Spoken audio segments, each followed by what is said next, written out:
Vamos a centrarnos en la lectura del Evangelio de Juan y básicamente quiero que veas que lo más importante en esta vida es cómo acoger la palabra de Dios y concretamente la palabra de Dios, el Verbo hecho hombre en Jesucristo. La comunicación es la transmisión de un mensaje de un lector, de un interlocutor, a otro.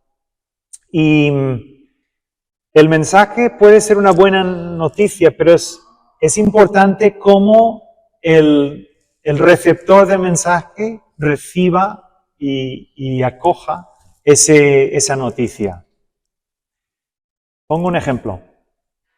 De recién casados, por primera y por última vez, mi mujer y yo fuimos a acampar. De recién casados. Fue la primera vez en la vida de mi esposa, aunque yo me crié yendo de camping, porque éramos tantos hijos que no se podía ir de vacaciones de otra manera. Pero empezó todo muy mal, porque de entrada de recién casados nos separaron en 2 tiendas diferentes. Y eso ya no le gustó a mi mujer.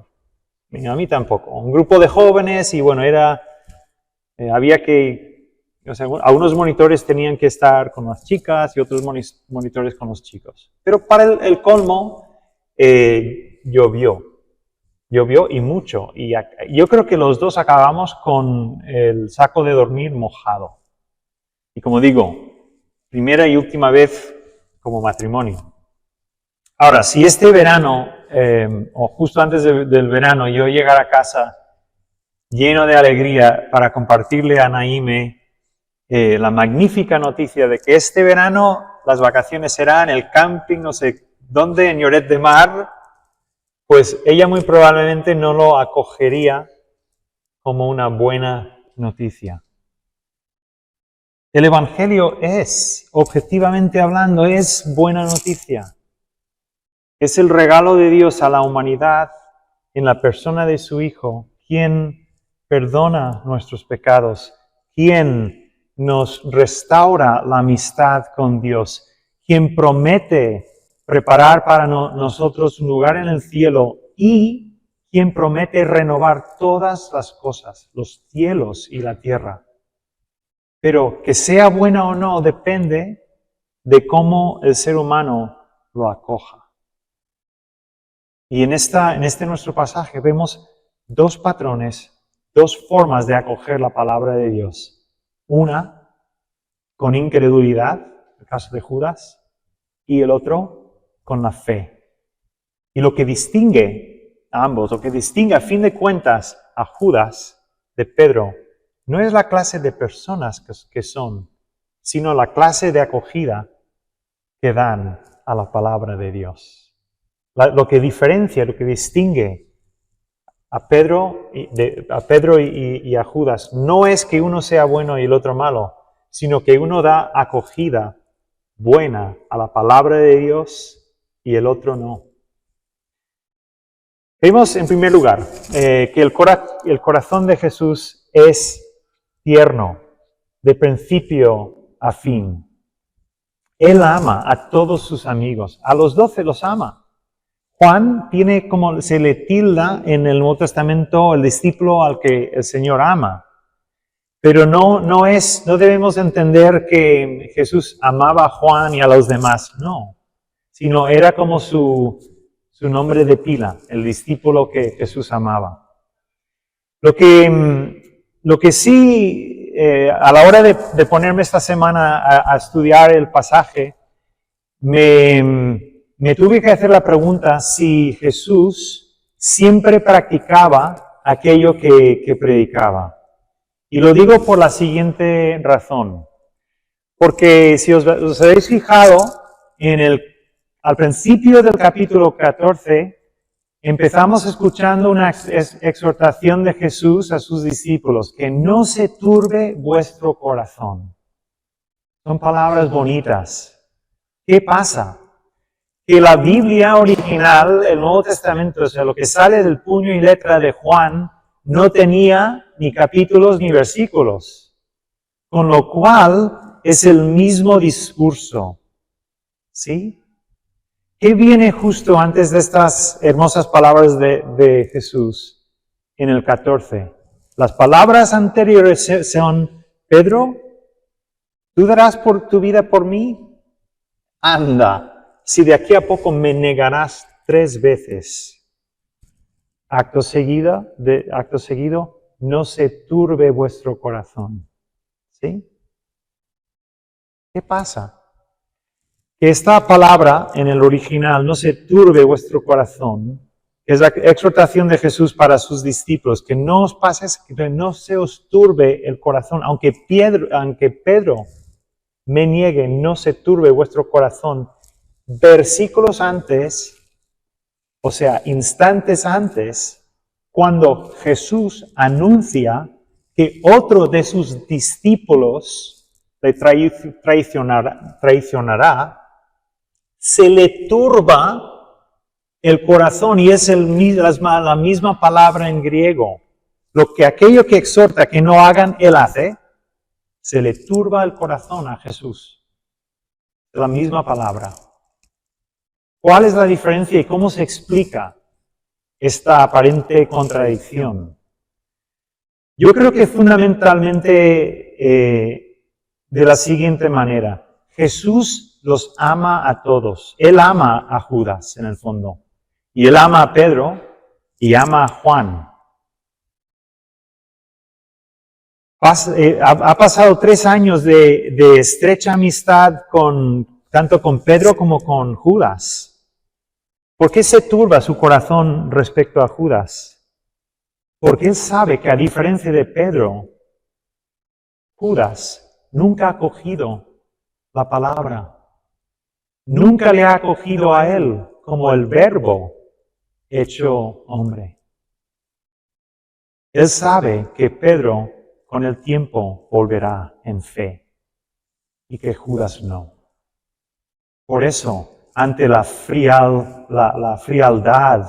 el corazón de Judas que se cierra, que a fin de cuentas ha sido su amigo durante 3 años, se le turba al corazón del Maestro. Esto es importante porque el cristianismo no es fatalismo. Hay un tipo de fatalismo que se da en según qué religiones, ¿no? La voluntad de Dios, ¿no? Y uno tiene que permanecer como estoico ante la voluntad de Dios, sea buena o mala. El cristianismo no es fatalismo, es profundo amor.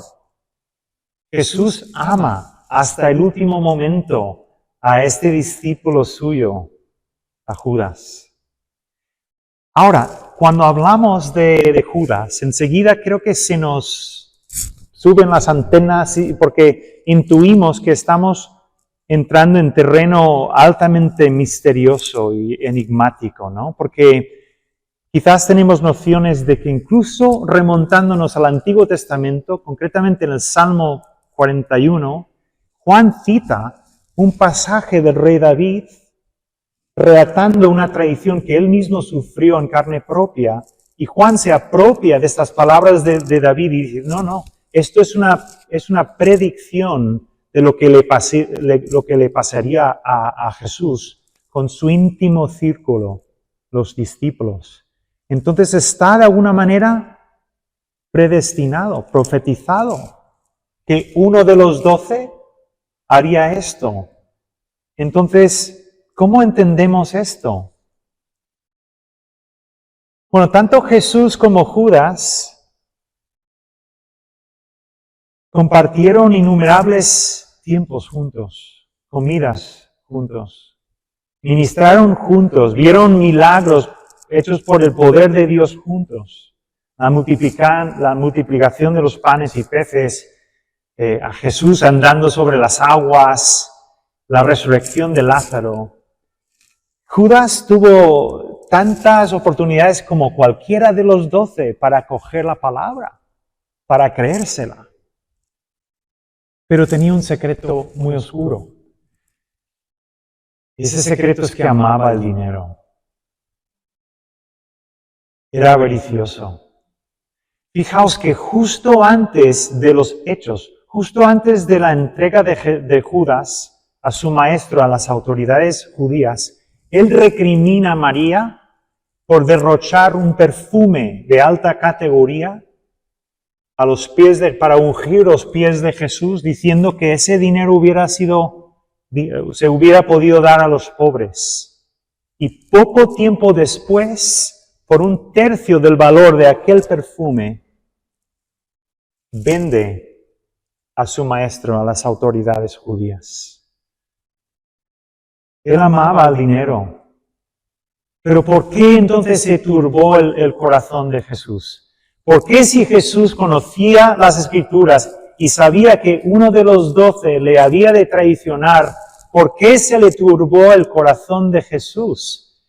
San Agustín dice que porque Jesús no es un estoico, no es indiferente a lo que pasa en las vidas de los demás. No, Jesús es el tierno Salvador que ama a todo ser humano y se le turba el corazón por el sentimiento escalofriante de que uno de sus amigos, un amigo al que él había amado fielmente, estaba cerrando su corazón contra él irremediablemente. Pero debemos ver hasta qué punto Jesús ama a la humanidad. Y nosotros estamos llamados a hacer exactamente lo mismo. No podemos dejar de apostar por las personas. Nunca podemos dejar de amar a las personas. Vivimos en un mundo donde cada vez más hay personas sin techo que están en la calle, ¿no? O que están en el metro, o que están en la estación aquí de Plaza Cataluña. Y es tan fácil deshumanizar a estas personas en nuestra mente, ¿no? Y verlas un poco como un bulto medio humano que está allí y sin más. Jesús no hizo eso ni con Judas, ni con Judas. Tú y yo no podemos hacer eso con nadie. ¿Por qué? Porque el amor de Jesús es grande, es para todos. En segundo lugar, yo sugiero que en este relato vemos que en realidad no hay dos tipos de persona, sino dos tipos de respuesta. Porque no hay diferencia entre Pedro y Judas. No hay grandes diferencias esencialmente entre los dos. Nosotros como seres humanos solemos categorizar a los demás en términos de dos clases de personas, ¿no? Hay personas buenas, como un servidor, y otras personas malas. Hay personas nobles y personas innobles. Hay personas egoístas y hay personas altruistas. Pero estas dos historias nos alertan a que no es así. Esa dicotomía fácil es falsa. Todos estamos llenos de graves defectos. Todos somos capaces en un momento dado de un acto noble y en otro momento de un acto muy vil. Esto es lo que nos viene a enseñar también este pasaje. No hay diferencia entre Pedro y Judas. Judas, a fin de cuentas, ¿para qué traiciona Judas al maestro? Para meter 30 piezas en su bolsillo de plata. Y Pedro vende la cabeza de su maestro por un precio mayor, salvarse el pellejo. Pero los dos venden al maestro, al rabino, al Mesías. Esto es importante porque cuanto antes rompamos este esquema de dos clases de personas, antes podemos dejar de fingir ser algo que no somos. Andar de santos cuando somos personas hechas de la misma pasta que todos los demás. Cuanto antes rompamos esta falsa dicotomía, podemos dejar de juzgar a nuestro prójimo, mirar por encima del hombro a otros. Todos podríamos mañana ser Judas, todos mañana podríamos ser como Pedro, todos. No, la diferencia que hay no es en la persona, la diferencia que hay que distingue a Pedro de Judas es la respuesta, es la acogida que dan al verbo de Dios hecho carne. Es la única diferencia. Uno acoge a la palabra de Dios con fe, las promesas, la bondad de Dios expresada en Cristo, en carne humana, en Cristo Jesús, y el otro no tiene la fe para hacerlo. Esta es la diferencia. Y esta es la buena noticia que nosotros proclamamos como seguidores del mismo Jesús. Esta es la buena noticia que Barcelona necesita. Esta es la buena noticia que tú y yo custodiamos. Que todos y cada uno de nosotros, y todos y cada uno de las personas con las que trabajamos, en cuyos barrios vivimos, todos somos imperfectos. Todos estamos mucho más averiados, albergamos muchos más defectos de lo que somos conscientes en este momento. Sin embargo, hay un Dios cuyo amor puede más. Y hay un Dios dispuesto a perdonarlo todo. Y hay un Dios cuya gracia cubre todas nuestras faltas si tan solo acogemos el verbo, la palabra de Dios hecha hombre en Cristo. Este es nuestro mensaje. Y es por eso que nuestra misión es tan importante. No es un mensaje cualquiera. No es vender Thermomix o aceites esenciales o lo que esté de moda hoy en día. No es eso. Nosotros tenemos la buena noticia de que Jesús ha salido a buscar a ovejas perdidas. Y es poderoso para traerlas otra vez al redil. Y nosotros custodiamos ese único mensaje con el que Dios ha capacitado a la iglesia para colaborar en su misión, la gran comisión. Para acabar, quiero ilustrar la grandeza de este mensaje, de esta buena noticia que tenemos. Una de mis películas favoritas, esto se me vino a la mente esta semana preparando el mensaje. Naime, ¿cuál es mi película preferida? La Misión. Sí. Uy, acertamos tú y yo muy bien, ¿eh? Estamos en sintonía. La Misión. La Misión es una película que saldría, no sé, en los años 76, 86. Justo, muy bien. 86, con Robert De Niro, Jeremy Irons y el otro irlandés, Liam Neeson. Preciosa la película, si no la has visto. Y la banda sonora es exquisita. Pero básicamente la trama de la película trata de Rodrigo Mendoza, que movido por celos, mata a su propio hermano y cae en una profunda desesperación. Y Jeremy Irons es un sacerdote católico y va a la celda de Rodrigo y le predica la misericordia de Dios. Le da esperanza de que a un pecador como él el arrepentimiento es posible. Y él se lo cree, él se cree el mensaje. Pero la primera parte de la película narra el camino arduo del arrepentimiento de Rodrigo y las medidas de las que es capaz este hombre por merecer otra vez la gracia de Dios, el perdón de Dios. Y wow, hay unas escenas espectaculares en la película, ¿no? Y todas tienen que ver con la penitencia de Rodrigo. Pero yo sugiero que el camino de regreso a Dios realmente es mucho más fácil que todo eso. Escucha estas palabras de Joseph Ratzinger. Dice, el Hijo mismo es la palabra. el Logos. La palabra eterna se ha hecho pequeña, tan pequeña como para estar en un pesebre. Se ha hecho niño para que la palabra esté a nuestro alcance.